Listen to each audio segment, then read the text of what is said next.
1925 সালের 30 জানুয়ারি Floyd Collins ইউএসের কেন্টাকিতে একটি গুহায় শুধুমাত্র একটি কেরোসিনের বাতি নিয়ে প্রবেশ করে।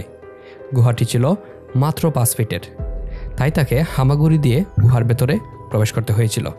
গুহাটি ছিল খুবই অন্ধকার আর চারপাশে ছিল প্রচুর ধারালো পাথর। এই অন্ধকারে তার একমাত্র অবলম্বন হচ্ছে একটি কেরোসিনের বাতি।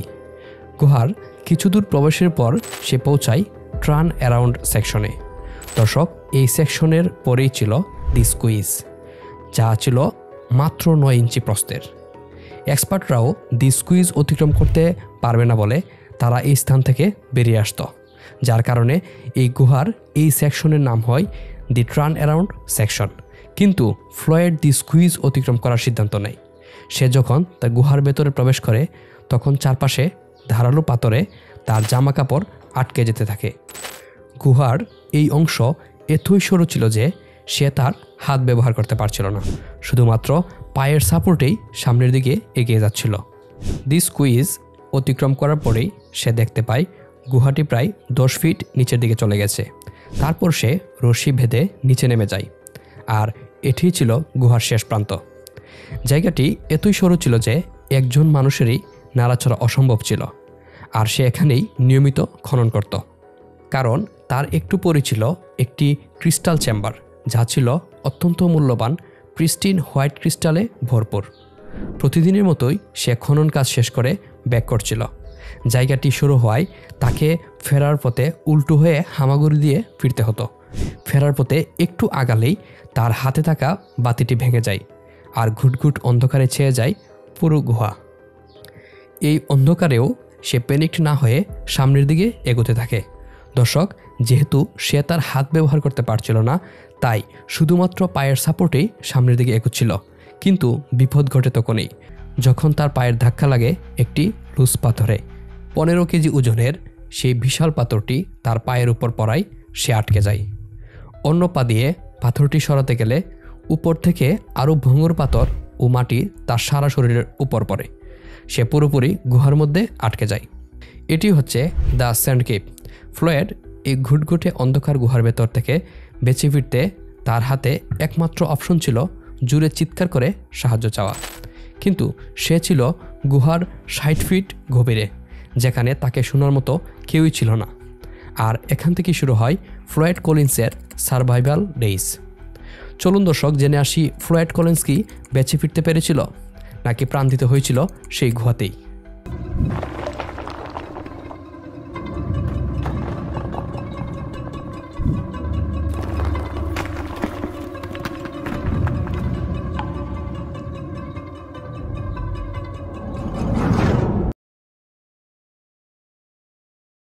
ফ্লয়েড কলিন্স 6 বছর বয়স থেকেই কেভ এক্সপ্লোরিং করত।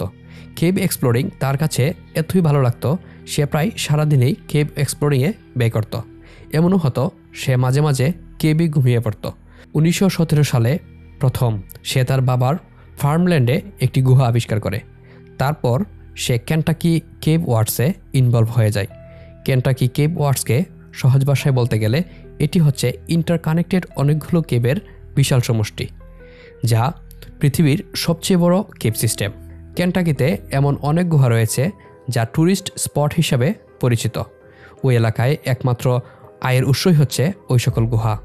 কিন্তু সমস্যা হলো ট্যুরিস্ট থেকে গুহার সংখ্যা অনেক বেশি, এতে কম্পিটিশনও বেশি। তাই ফ্লয়েড কলিন্স একটি আকর্ষণীয় গুহার সন্ধানে থাকে, যার থেকে সে ভালো কিছু আয় রোজগার করতে পারবে। সে নতুন একটি গুহার সন্ধান পায়, যা মেইন রোড থেকে খুবই কাছে, যা বিরল প্রিস্টিন হোয়াইট ক্রিস্টালে ভরপুর। আর এটি হচ্ছে সেই স্যান্ড কেভ। সে ক্রিস্টাল চেম্বারে যাওয়ার জন্য প্রতিদিন 12 ঘন্টা করে কাজ করত। 30 জানুয়ারি 1925, যেদিন সে গুহায় আটকায়, সেদিনেই কলিন্স চেম্বারে যাওয়ার রাস্তা খুঁজে পায়।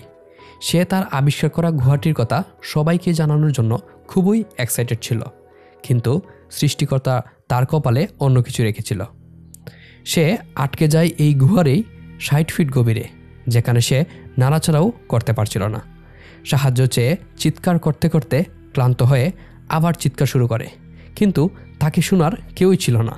আর এভাবেই কেটে যায় 23 ঘন্টা। কিন্তু ভাগ্যক্রমে সেদিন প্রপার্টির মালিকের ছেলে জুয়েল গুহার পাশ দিয়ে যাচ্ছিল। তখন সে ফ্লয়েডের জামাকাপড় গুহার বাইরে দেখতে পায়। ফ্লয়েডকে খুঁজতে থাকে, কিন্তু ফ্লয়েডের কোনো সাড়া নেই। এক পর্যায়ে সে গুহার ভেতরে প্রবেশ করে। তখন দি স্কুইজ হোল থেকে কলিন্সের চিৎকার শুনতে পায়। আর তখনই সে প্রথম কলিন্সের অবস্থান জানতে পারে, যে কলিন্স এখানে আটকে আছে প্রায় 38 ঘন্টা ধরে। যেহেতু কেপটি হাইওয়ের পাশেই ছিল, জানাজানি হওয়ার কারণে অনেক মানুষ জমা হয়ে যায়। ফ্লয়েড কলিন্সের ছোট ভাই হোমার তার ভাইকে বাঁচানোর জন্য মরিয়া হয়ে ওঠে। সকলের বাধা দেওয়া উপেক্ষা করে সে কেবের স্কুইজ হোল অতিক্রম করে। ফ্লয়েডের আটকা পড়া স্থানটি এতই সরু ছিল যে সেখানে বসার কোনো জায়গা ছিল না। তাই পায়ে দড়ি বেঁধে মাথা নিচের দিকে দিয়ে হোমার ফ্লয়েডের কাছে পৌঁছানোর পর হোমার ফ্লয়েডকে কফি স্যান্ডউইচ খাওয়ায় যাতে তার ঘুম না আসে। তারপর হোমার আপসাইড ডাউন থেকে এক নাগারে 8 ঘন্টা ফ্লয়েডের পাশের পাথর সরায়। যতই সে পাথর সরাতে থাকে ততই উপর থেকে নতুন পাথর এসে ফ্লয়েডকে ব্লক করে ফেলে। দীর্ঘক্ষণ এই সরু গুহায় এই কাজ করতে করতে হোমার অ্যাডজাস্ট হয়ে বের হয়ে আসে। ফ্লয়েডের আটকা পড়ার খবর দাবানলের মতো ছড়িয়ে পড়েছিল। কেবের বাইরে অবস্থানরত লোকেরা কেবে ঢোকার চেষ্টা করে, কিন্তু টার্ন অ্যারাউন্ড সেকশনের 9 ইঞ্চি স্কুইজ হোল দেখে তারা ভয়ে ফেরত আসে। তখন মিলার নামের এক সাংবাদিক হোমারের কাছে ইন্টারভিউ নিতে আসে। হোমার রাগান্বিত ও ফ্রাস্ট্রেটেড হয়ে সাংবাদিককে বলেন, listen, if you want to more information then why you didn't go in to the hole and look yourself. এতে মিলারও রাজি হয়ে যায় এবং গুহায় প্রবেশ করে। বহু কষ্ট করে মিলার টার্ন অ্যারাউন্ড সেকশন অতিক্রম করে ফ্লয়েডের কাছে পৌঁছায় এবং ফ্লয়েডের ইন্টারভিউ নেওয়ার চেষ্টা করে। কিন্তু ফ্লয়েডের শরীর বরফের মতো ঠান্ডা পানিতে ডুবেছিল। বেসিকলি সে আস্তে আস্তে মারা যাচ্ছিল। তার ইন্টারভিউ দেওয়ার অবস্থায় ছিল না। মিলারেরও কিছু করার ছিল না। সে বের হয়ে আসে। মিলার বের হয়ে এসে ইন ডিটেলস ফ্লয়েডের খবর রিপোর্ট করে। এতে সারা আমেরিকায় তার খবর ছড়িয়ে পড়ে। আর সবার মনে একই প্রশ্ন ছিল, কবে ফ্লয়েড কেপ থেকে রেস্কিউ হবে। এই মুহূর্তে রবার্ট বার্ডন নামে একজন ফায়ার ফাইটার রেস্কিউ মিশনে যুক্ত হয়। বার্ডন প্ল্যান করে রশি দিয়ে বেঁধে টেনে ফ্লয়েডকে বের করে নিয়ে আসবে। প্ল্যান মতো ফ্লয়েডকে একটি বেল্টের জ্যাকেট পরায় রশি বাঁধার জন্য। রশির টানে যাতে তার ব্যথা অনুভব না হয় তার জন্য তাকে ব্যথানাশক ওষুধও দেওয়া হয়। যখন রশি দিয়ে টান দেওয়া হয় তখন তার শরীর উপরের দিকে উঠে আসে, কিন্তু পা আটকা থেকে যায়। রশির টানের কারণে তার শরীরের উপরের অংশ গুহার ধারালো পাথরে লেগে ব্যথা বাড়তে থাকে। ব্যথায় ফ্লয়েড চিৎকার করতে থাকে এবং তাদের এই প্ল্যানও ব্যর্থ হয়। ফ্লয়েড কলিন্সের খবর সারা দেশে ছড়িয়ে পড়ে। মানুষ তার উদ্ধারের জন্য চার্চে প্রার্থনা করতে থাকে। এমনকি আমেরিকার প্রেসিডেন্ট কেলভিন কলিজও ফ্লয়েড ইস্যুতে আগ্রহ দেখায়। এটি ছিল প্রথম বিশ্বযুদ্ধ ও দ্বিতীয় বিশ্বযুদ্ধের মধ্যে সবচেয়ে বড় নন পলিটিক্যাল ইস্যু। গুহার বাইরে মানুষের ভিড় এত বেড়ে গিয়েছিল যে আশেপাশের সকল হোটেল বুক হয়ে গিয়েছিল। এমনকি স্থানীয়রাও তাদের বাসাবাড়ি ভাড়া দিতে শুরু করে। প্রায় 4500 গাড়ি জমা হয়ে বিরাট যানজটের সৃষ্টি হয়ে গিয়েছিল। সরকারিভাবে কারমাইকেল ও তার টিম ফ্লয়েডকে উদ্ধার করতে আসে। সে গুহাটি সার্ভে করে বলে গুহার বাইরে অনেক মানুষ থাকায় যে কোনো সময় গুহাটি কলাপস করতে পারে। কারমাইকেল টিমের কেসি জোন্স নামে একজন ফ্লয়েডের কাছে পৌঁছায়, কিন্তু তখন উপর থেকে অনেক বেশি পাথর ভেঙে পড়ছিল। ফ্লয়েডের কাছে পৌঁছানো অনেক বিপজ্জনক ছিল। ফ্লয়েড 5 দিন যাবৎ গুহার ভেতর আটকে ছিল। সে বুঝতে পারছিল তার হয়তো বাঁচার উপায় নেই। সে তখন সেলফিশ হয়ে যায়। সে ভাবে সে একা কেন মরবে। ফ্লয়েড কেসি জোন্সের কাছে পানি চায়। সে পানির বাহানায় কেসি জোন্সকে তার কাছে এনে আটকে রাখতে চায়, কিন্তু কেসি জোন্স বুঝতে পেরে গুহা থেকে বেরিয়ে আসে। টার্ন অ্যারাউন্ড সেকশনে পাথর ধসে ফ্লয়েডের কাছে পৌঁছানোর একমাত্র রাস্তাটি বন্ধ হয়ে যায়।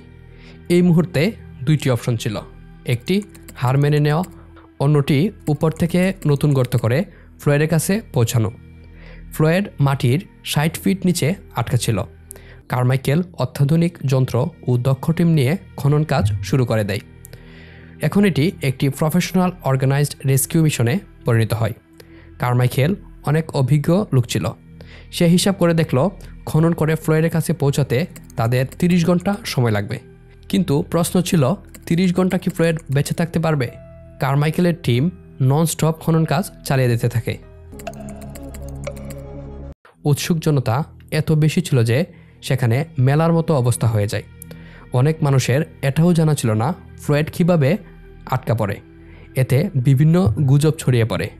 অনেকে বলাবলি করতে থাকে ফ্লয়েড আটকায় পড়ে নেই, এটি পাবলিসিটির জন্য একটি প্রপাগান্ডা। এমনকি একজন নিজেকে ফ্লয়েড হিসেবেও দাবি করে বসে। অনেক প্রতিবন্ধকতার কারণে খনন কাজ ধীরে হয়ে গিয়েছিল। তারা ঘন্টায় মাত্র 4 ইঞ্চি খনন করতে পারছিল। তারা রেডিও ফ্রিকোয়েন্সির ব্যবহার করে বুঝতে পারে ফ্লয়েড এখনও জীবিত আছে। তারা তাদের খনন কাজ আরও দ্রুত চালানোর চেষ্টা করে। কথা ছিল খনন কাজ 30 ঘন্টায় শেষ হবে, কিন্তু 144 ঘন্টায় তারা মাত্র 44 ফিট খনন করতে পারছিল। দুর্ভাগ্যবশত সেই সময় বৃষ্টিও শুরু হয়ে যায়। বাধ্য হয়ে খনন কাজ বন্ধ করতে হয়। ফ্লয়েড আটকা পড়ার 15 দিন কেটে যায়। দিন দিন মানুষের এক্সাইটমেন্ট কমতে থাকে। মানুষ কেপ সিটি ছেড়ে যেতে থাকে, কিন্তু অনেকেরই আশা ছিল ফ্লয়েড এখনও জীবিত আছে। ফাইনালি 55 ফিট এর গর্ত তৈরি হয়ে যায়। এটি অসম্ভব ছিল যে একজন মানুষ 17 দিন আটকা থেকে এত ঠান্ডায় 12 দিন না খেয়ে না পান করে বেঁচে থাকতে পারে। হুমার কেবের ভেতর প্রবেশ করে ফ্লয়েডকে দেখতে পায়, কিন্তু ফ্লয়েড মৃত ছিল। এই খবরে সবার উপর সুখের ছায়া নেমে আসে। পরীক্ষা করে জানা যায় ফ্লয়েড 3 দিন আগে মারা গিয়েছিল। রেস্কিউ টিম যদি 3 দিন আগে পৌঁছাতো তাহলে ফ্লয়েডকে বাঁচানো যেত। যেহেতু কেপটি ফ্র্যাজাইল ছিল, তাই ফ্লয়েডের বডি সরালে কেপটি কলাপস করার সম্ভাবনা ছিল। তাই তারা বডিটি ভেতরে রেখেই গুহাটিকে সিল করে দেয়। ফ্লয়েড স্টোরি এখানেই শেষ নয়। স্যান্ড কেবের মালিক ফ্লয়েডের আটকা পড়া কেপটিকে ট্যুরিস্ট স্পট বানিয়ে ফেলে। এইদিকে সাংবাদিক মিলার ভালো রিপোর্টিংয়ের জন্য 1926 সালে পুলিৎজার পুরস্কার লাভ করে। হুমার তার ভাই ফ্লয়েডের বডি কেপ থেকে বের করতে আপ্রাণ চেষ্টা করতে থাকে, যা ছিল খুবই ব্যয়বহুল।